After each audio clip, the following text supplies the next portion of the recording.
Good morning guys. आपसे एक case discuss करना चाहता हूँ।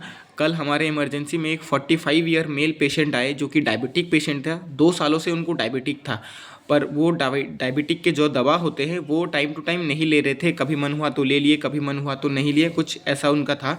और जो खाना पीना था उनका, जो डाइट था वो भी उनका ठीक से नहीं था, पूरा प्लान नहीं था उनका। और कल वो उनका जो फैमिली है उनको स्ट्रेचर पे हमारे इमरजेंसी वार्ड में लेकर आए। उनका जो कंप्लेन था वो था वॉमिटिंग, उनको सांस लेने में दिक्कत हो रहा था और पेट दर्द था उनको। और जो उनका जो है वो कुछ समझ में नहीं आ रहा था। उनका फैमिली बता रहे ये कुछ समझ में नहीं आ रहा है, तो इस उनका जो ओरिएंटेशन था वो भी ख़राब हो रहा था।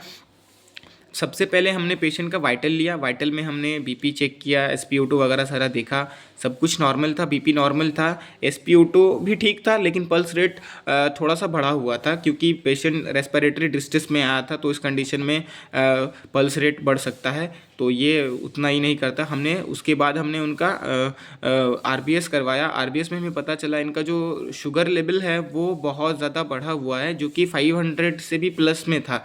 तो हमने उसका यूरिन टेस्ट करवाया। यूरिन में देखे कि उनका जो है कीटोन्स बॉडी बाहर आ रहे हैं यूरिन के थ्रू। उसके बाद ABG किया। ABG में पता चला इनके जो बॉडी में एसिड की मात्रा है वो बढ़ रहा है। और ये इनका जो डायग्नोसिस बनता है, डॉक्टर ने जो डायग्नोसिस बनाया, ये DKA का पेशेंट था जिसे डायबिटिक कीटो एसिडोसिस बोलते हैं। डायबिटिक कीटो एसिडोसिस बहुत ही खतरनाक होता है और इससे जान तक भी जा सकता है अगर पेशेंट को टाइम पर हॉस्पिटल नहीं लेकर गए तो। देखिए, ये कंडीशन और ये कॉम्प्लिकेशन किसी के भी साथ हो सकता है अगर कोई डायबिटिक पेशेंट है तो। अगर आप डायबिटिक पेशेंट है तो आपको डायबिटिक कीटो एसिडोसिस के बारे में पता होना चाहिए। मैं आपसे हाथ जोड़ के रिक्वेस्ट करता हूं कि इन चीज़ों को आप बिल्कुल भी लाइटली ना लें। अगर आप डायबिटिक पेशेंट है तो आप अपना टाइम टू टाइम दवा लीजिए। आपका routine checkup time to time होना चाहिए। आपका जो डाइट है वो भी पूरा प्लान होना चाहिए। अगर आपका फिजिकल एक्टिविटी भी सही होना चाहिए, ठीक है। अगर आप डायबिटिक पेशेंट है तो अगर आपके घर में किसी को भी डायबिटिक है तो इस वीडियो को उनको शेयर कीजिए। मैं चाहता हूं आप सभी इस वीडियो को शेयर करें क्योंकि डायबिटिक बहुत ख़तरनाक है। ऐसा ही सेम इंसिडेंट हमारे गांव में भी एक हुआ जो कि बहुत दुखद है।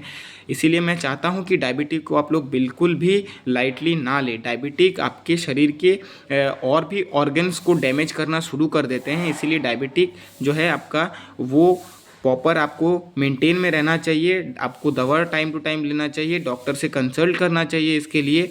और जो आपका फिजिकल एक्टिविटी है, जो डाइट प्लान है, वो भी पूरा हिसाब से होना चाहिए।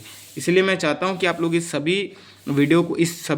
वीडियो को शेयर करें। इसलिए नहीं कि मैं ये लाइक्स और व्यूज़ के लिए कर रहा हूँ, लेकिन मैं चाहता हूँ कि ये चीज़ें लोगों को पता हो। ठीक है गाइस, तो प्लीज़ इस वीडियो को शेयर कीजिए आप लोग। और डायबिटिक कीटो एसिडोसिस के बारे में पढ़िए अगर आपके घर में कोई डायबिटिक पेशेंट है या फिर आप डायबिटिक पेशेंट है तो। और नहीं है तो कमेंट बॉक्स में पूछिए, मैं आपको बताऊंगा।